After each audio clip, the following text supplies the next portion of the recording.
ওই চরণের কাছে রে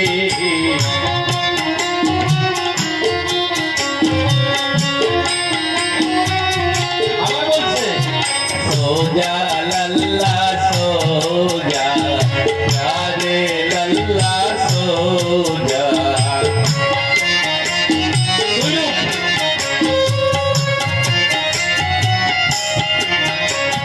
পূর্ব জন্মে নিশ্চয় কিছু ভালো কাজ করিয়াছিলাম রে তাই তো তোমার চরণ সেবায় অধিকার পাইলাম রে ভগবান পুত্র পূর্ব জীবনে কোনো অপরাধ পূর্ব জীবনে কোনো সৎকর্ম করেছিলাম তাই অপরাধ মুক্ত ছিলাম তাই কি তোমার মা হয়েছি তুমি জগৎ পিতা জগৎ মাতা তাই তো সকলে বলিয়াছে কিন্তু তোমার মুখে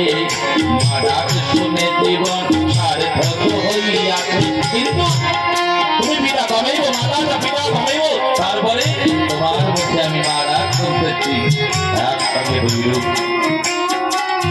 কর্দম ঋষি চলে গেছে বনে আর তার সমাধান পাওয়া যায় না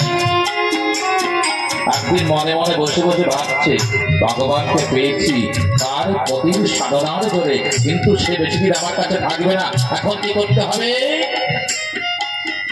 তার কাছে আমার জীবনের উদ্দেশ্য যা তাই আমার জীবনের চাপত যা যতদিন সে আমার কাছে আছে তার মধ্যে আমার জীবনের পরিপূর্ণতায় পৌঁছাতে হবে একদিন সুন্দর করে মা দোদুল্যমান এই দৃশ্যটা বলে যখন ভাবনা করেছি এই একটা দৃশ্য একটা চিত্রপাট যখন মানুষে ভেবে আমার ভেসে উঠেছে আমাকেও বিচলিত করে দিয়েছে আজ মা দেবভূত ভাবছে আজ দেবভূতিকে মারতে হবে মাতা দেবভূতিকে মারতে হবে হ্যাঁ আজি তো মাতা দেবহূতি রে বিনাশ করিতে হইবে নাতি দেবহূতিকে প্রভুর চরণের কাছে নিতে হবে মা হয়েছি মা হয়ে ভগবানকে পাওয়া যাবে না সেবা করেছি এখন দাসী হতে হবে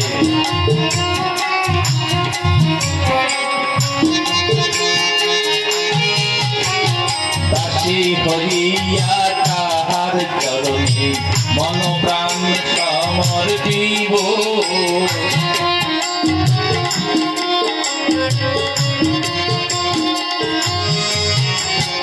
আমার সকল কিছু সবিয়া তাকে পরিপূর্ণ রূপে পাইব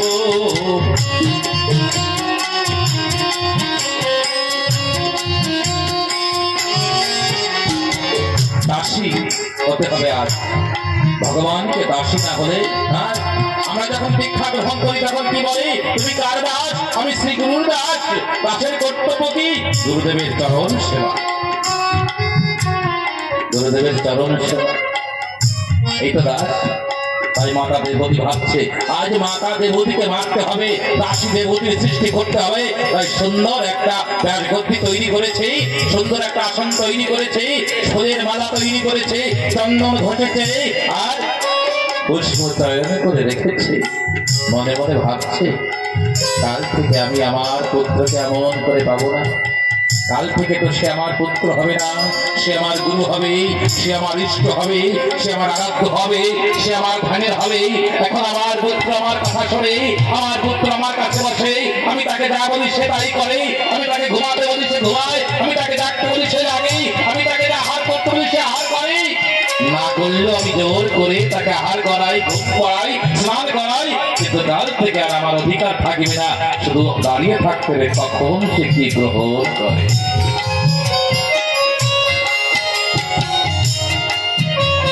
কাল থেকে আজ থেকে আমি স্বাধীন আজ আমি স্বাধীন সে পরাধীন অবশ্য চৈতন্য চৈতন্যতে একটি কথা আছে আমাকে যে ছোট নিজেকে যে ছোট ভাবে আমাকে যে বড় ভাবে নিজেকে যে হীন, তার প্রেমে বশীভূত নহি কোনোদিন।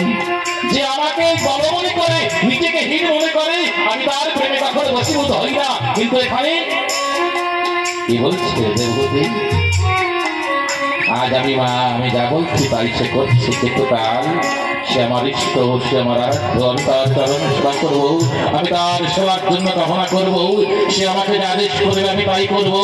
আগামীকাল থেকে সে আমার সমস্ত কিছু, তার আদেশ অপেক্ষা, তার চরণ সেবা আমার কাম্য হবে। তাই পুত্র হিসেবে ভগবানকে পাওয়ার পরে ছাড়তে কতগুলো কষ্ট। মায়েরা 2 ঘন্টার জন্য ছেলেমেয়েরা স্কুলে যায়, তাই অপেক্ষা করে থাকে। 2টো বেজে